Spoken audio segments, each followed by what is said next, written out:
kuzodlula ngizofika isikhathi sokujabula.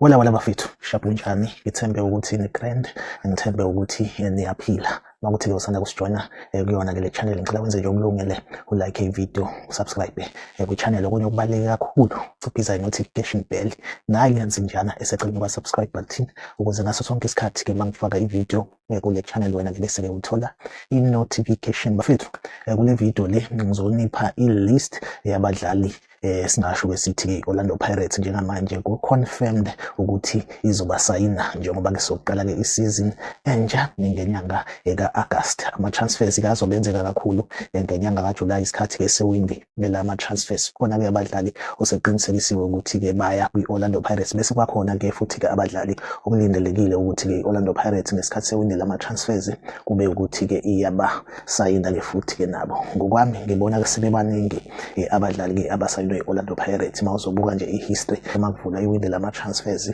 akuvamile ukuthi abadlali bedlule ku5. Njengamanje abadlali engasho ngithi Orlando Pirates sibasayinisile bawu5. Umdlali wokuqala Kabelo Khositsile from iBaroka FC, udlala kahle kakhulu wamfana.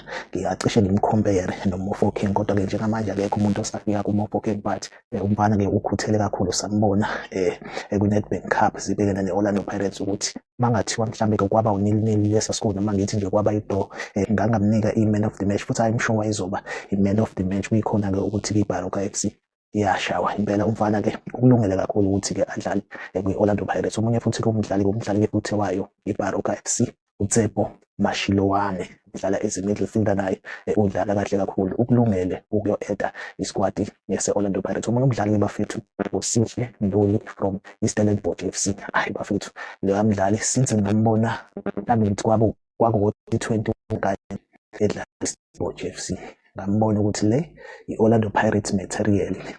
Kodwa ke simbona ke gijima ke kuyona le Stellenbosch FC until Orlando Pirates ke ize yambona this season, yabona ukuthi ke njengoba soqala isizini ka-2025-2026 nje siyamdinga uSihle Nduli ukulungele umdlali Orlando Pirates. Umuntu umdlali ke bafethu ke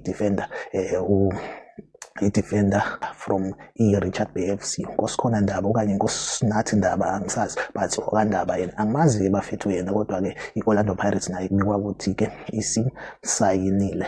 Omunye ke umdlali bafethu bese kuba uMasindi Nemtatjela from iMarumo Gallants. Hayi bafethu, Orlando Pirates ithole i-midfielder yangempela. Umfana uyamanga, uyadloba, uRaf, ngamcompare njengoba Khehle Makhawule. Sebafuna abadlali aba-strong abangayona incethe. So uMasindi Nemtatjela ufike ekhaya impela mayifika ku-Orlando Pirates. Siyamdinga umdlali ofana noNemtatjela. Bese siza bafethu kubadlali engasho ngithi Orlando Pirates isemathubeni ukuthi ke ibathola njengamanje ke udaba olutrendayo kuma-social media, ngabala kakhulukazi ku-Facebook. Ama-transfers maningi kakhulu ke ku-Facebook bafethu. Cabanga ukuthi ke siyazi maningi, khona ama-fake, khona obonayo ukuthi hayi khona kuyiwona nginawathemba. Thabo Moloyisane from iStellenbosch FC, ngengezwa ke nami kuthiwa ke iStellenbosch FC sithema sithi sifuna ukumsayinisa enye i-contract wala, and i-Orlando Pirates ke yamfuna before okungenzeka i-Orlando Pirates imsayine uThabo Moloyisane. Umuntu umdlali ke bafethu kumfana kokuncane ke oneminyaka ewu-18 from kwaBulawayo eZimbabwe, uPrince Ndlovu ke wajima ke ne-Orlando Pirates ngabo-2023 esena-16 years. Njengamanje i-Orlando Pirates kuyamfuna ngoba ngaleso sikhathi isikhathi jima ne-Orlando Pirates wayilungiselela kahle ukuya phesheya kunama clubs ayemfuna e-Europe. So ngenqoshonqosho ke kwagcina kungenzakalanga lokho. So i-Orlando Pirates kubekwa ukuthi ke ifuna ke ukuthi ke imnike i-chance yokuthi ke azodlalela iBhakabhaka. Omunye umdlali ke bafethu, lokhu ke I'm not sure ngakho, but kutrenda kakhulu ku-social media udaba elukaSipho Mbule from iMamelodi Sundowns. Ubekade gijima kusekho kune-United, kodwa ke yase ke imbuyisela iMamelodi Sundowns.